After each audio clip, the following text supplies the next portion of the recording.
Hello, my friends. I don't know about you, but in the past, I really struggled with breakups, letting people go. The thought of never seeing them again or never talking to them again, especially when the breakup was not my idea, I had a huge problem accepting it. One of the things I like to do is look back on my friendship and dating history and identify patterns of what worked in my relationships and what didn't. Today, I would like to share with you two strategies I used to use that never, ever worked. 0% of the time. Do not do them. It is a total waste of your time and energy. But there was one thing that I finally found that had a much more positive result. Grab a bottle of nail polish. Let me know in the comments what color you are showing your self-love with today. And let's talk.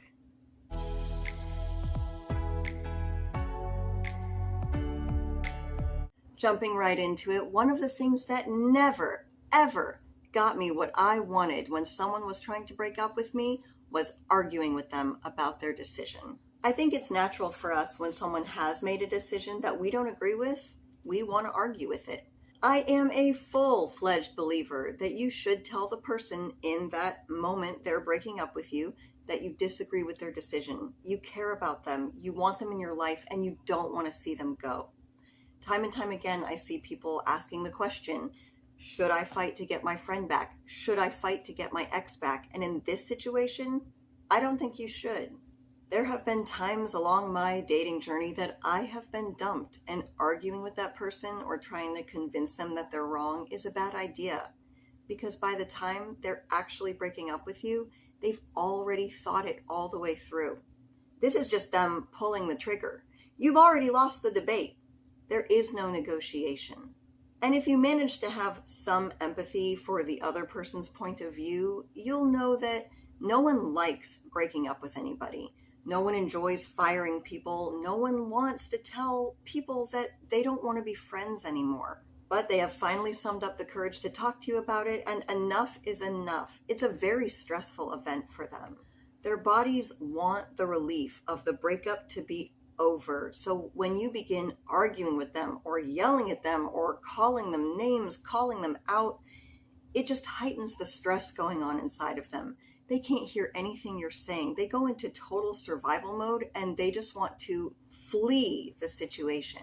What you might not realize is when you're arguing with someone and constantly forcing them to defend their position, you are training them to reject you.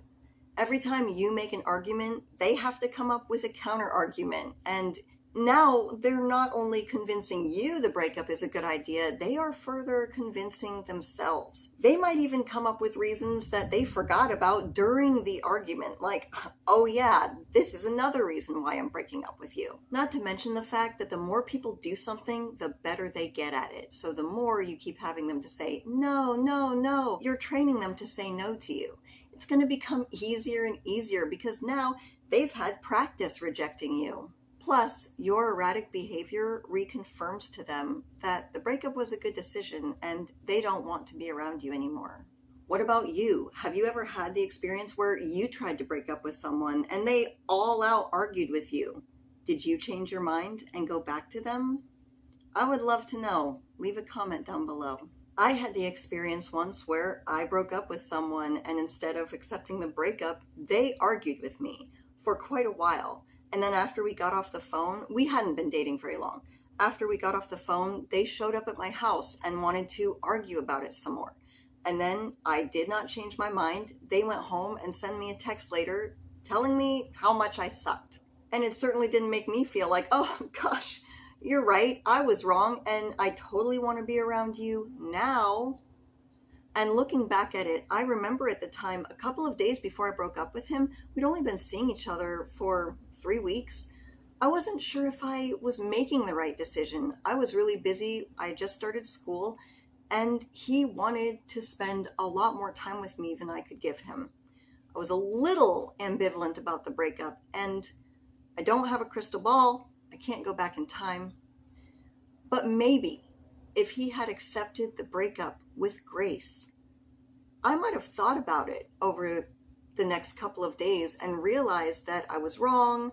Maybe it wasn't the best reason to break up. Maybe we can figure out a way to work this out. And I would have called him. Or maybe if he had accepted the breakup gracefully in a couple of months after my schedule freed up more, I would have called him and apologized and asked him if we could work things out or try again. We can't change the past. But if he really disagreed with the breakup, there was a far better chance that we would have somehow been able to maybe look back, second guess the decision, and work things out if he had accepted the breakup with some dignity, said that he disagreed with my decision, the situation sucked, and walked away. A far better chance than doing what he did, arguing, name-calling, making himself look bad, making me feel awful.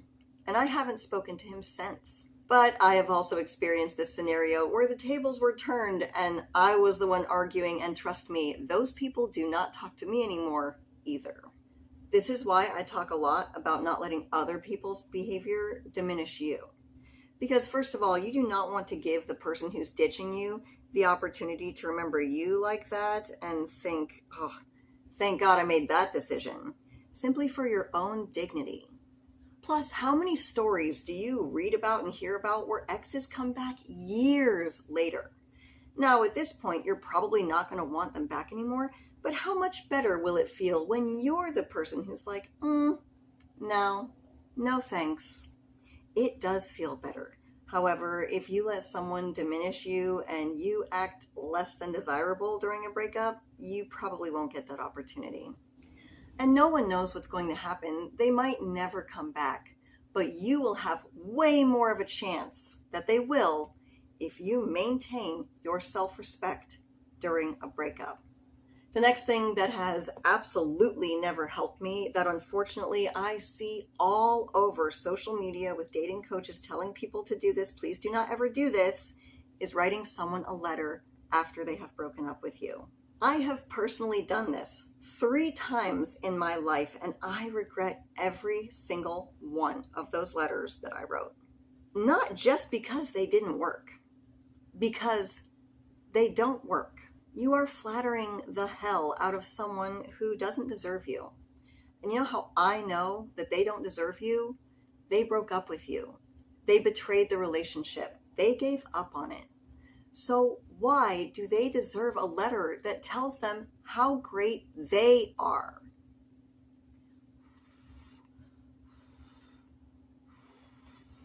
I do remember each of those letters working very temporarily.